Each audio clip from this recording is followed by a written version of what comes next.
When you were released from prison, you were quoted as saying it was like an autumn rain, an unpleasant phenomenon, and nothing more. How could you be so calm? Это то, как я воспринимаю. This is just how I perceive things, but I'm not so calm about everything. There are people for whom I have powerful negative feelings. One of these, Igor Sechin, I would call my bitter enemy. If I can do something to ensure that he ends his life in jail, I'm going to do that. Why? Because he crossed the line and made it personal. Tell us just how did he cross the line? В результате его действий A young lawyer who worked for my company died because of him. It wasn't just by accident, it was intentional killing. It was a hard and heavy death. In 1 year in jail, this person went from stage 1 AIDS to stage 4 because they refused to give him medicine. The reason they weren't giving him the medicine was because they wanted him to give certain testimony against me. Now that's personal. Do you agree with chess master Garry Kasparov, who said the word for fake news in Russian is news?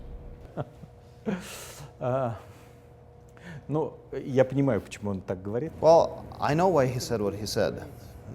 The actual situation is more nuanced. If you talk to Russian people, you'll find they know what's going on.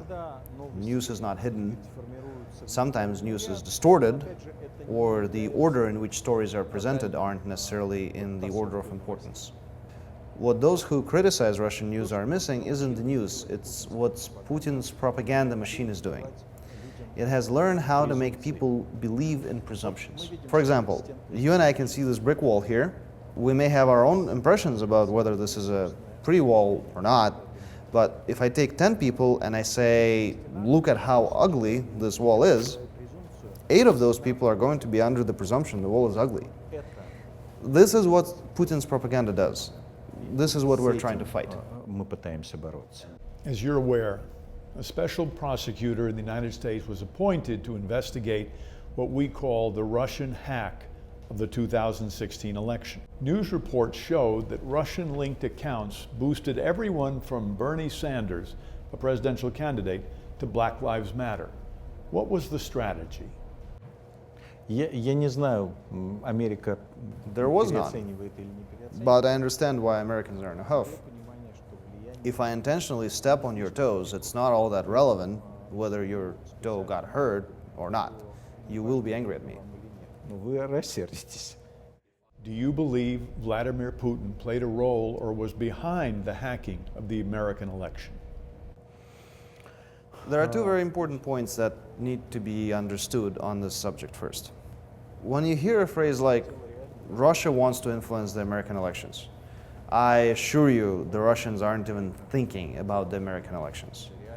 It's this small, tiny group of random people, some of them sitting in the Kremlin, who for some reason have set themselves this task.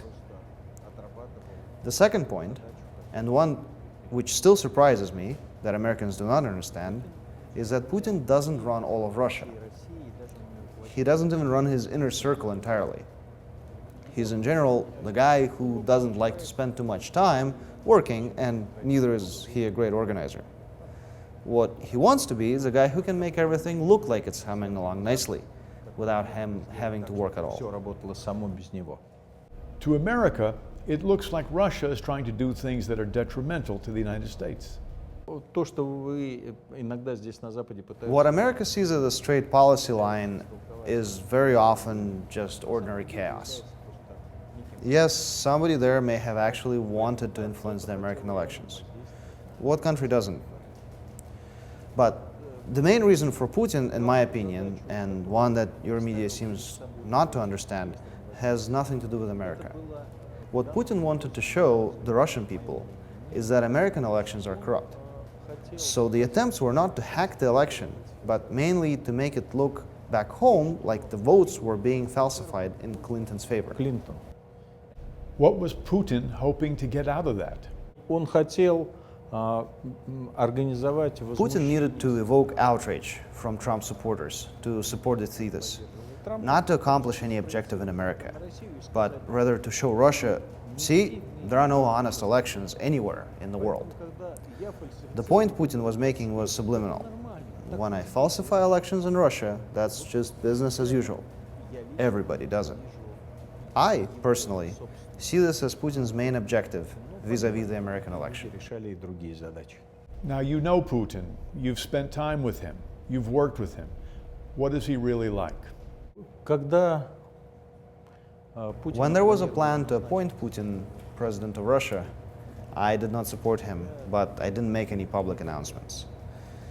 I didn't say anything against either because I felt that's none of my business. I felt that Boris Yeltsin, the outgoing president of Russia, knows better than I do. If he thinks that Putin is the right guy, well, that's his business. Then for a while, I actually thought that Putin might have been a good choice. Putin's a very talented person in establishing communications. He mirrors you, so you see in him what you want to see in him. Then the situation changed. They started doing things that very obviously went totally against the grain of what I believed in. С моим восприятием жизни. So you discovered that Putin had changed. But did that change you, and how did your relationship with him change? Я сделал шаг назад. I took a step back and tried to minimize any interaction with him entirely. I worked with the chairman of the government. In fact, in that day there were lots of occasions that required interactions with Putin. I had my colleagues go to those events. At one point, I realized that a choice was being made about the direction of the country. There were two choices. The first is an open type of economy, transparent, slowly being built along Western standards. The second model is our traditional corrupt system. At this point, I already understood that if that path is chosen, a lot of doors get closed for us. I didn't want that, and many of my colleagues didn't want that either. That's why I went on the offensive and put Putin in the position where he had to make a choice against me. What I didn't know at the time is that he had already made his choice. In Russia, the Beslan terror attack in Chechnya, where 500 school children were killed, is seen as we see our own 9/11. Do you think this was responsible for Putin's becoming so authoritarian? Нет. Quite candidly, no. In fact, Putin cynically used that attack to take away the region's rights to choose their own governors. That choice had nothing to do with the attack. I should preface this by saying I'm not an expert on counterterrorism operations. I do not know if there would have been more or fewer losses of life with another scenario. But it is absolutely clear that the decisions that were made with respect to the Islamic terrorists were, first of all, a decision to lie about the number of hostages, to lie about the situation in general, and secondly, I think the decision to make the attack was made by Putin because he did not want to give his opponents, an opportunity to get there first and play the role of peacemakers. You were in prison when the attack took place. How did you find out what was going on? Мне позвонили. We were being allowed a limited opportunity to make phone calls to relatives. My parents told me that a large number of the school children after the attack were now in a hospital in Moscow. My parents said we want to help these children once they get out of the hospital, to find them places to live, because many of these children had lost their entire families and they were all alone now. What did you tell your parents to do? Я своим I told my parents that's not going to happen because these children are right now in the spotlight and the government's going to be right there to make sure that it's the one that gets the credit for helping them. In the end, though, a few of those children, if my parents hadn't gone to their aid, would have had nobody there to meet them when they were released from the hospital. To me, this is profound. When you are the head of the country and a tragedy has taken place, and a month later you've forgotten about these kids that are being released from the hospital, something is very wrong. You asked me for my opinion of Putin. This man, Putin, does not have a heart. He may have something else there, but it's not a heart. An opinion poll showed that 55% of the Russian people expect Putin to make Russia a great and respected country once again. Do you believe that? Для старшего поколения For the older generation, the memories of old Soviet Union's place in the world are very important. What's interesting is that the younger generation have divided into two parts. One half want to be part of the new global world. The other half want to be in a Russia that the world respects and fears. Respect and fears to many Russians actually have an equal sign between them.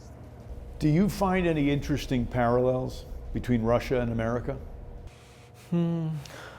я In general, I think Russia and America are very similar.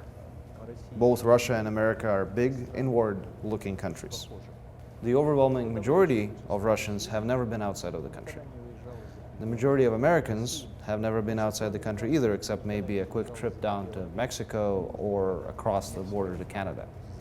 From this point of view, neither Russians or Americans are all that interested in what's going on in the rest of the world. So yes, we're similar. мире. Do Russians still believe in socialist communism?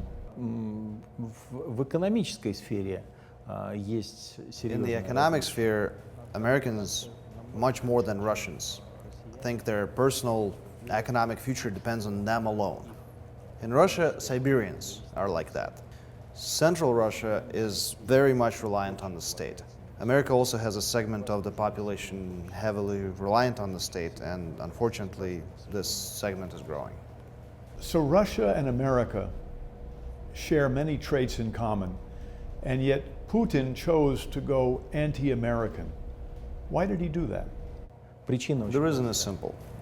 Things aren't going all that well in Russia. Putin needs to have some way of explaining it to the people. Can they blame the opposition? No, because of the image of the great Putin, who has dealt decisively with the opposition. There is no opposition in the country.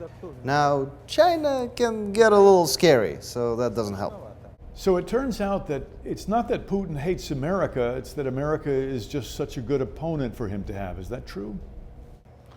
Вот Америка очень хорошо, большая страна. Look at America. It's great, it's big. People can believe that the Americans are capable of doing all kinds of nasty. America is a very convenient enemy that can be blamed for all of Russia's ills. It's located who the devil knows where, meaning not near Russia, and doesn't represent a direct threat to Putin.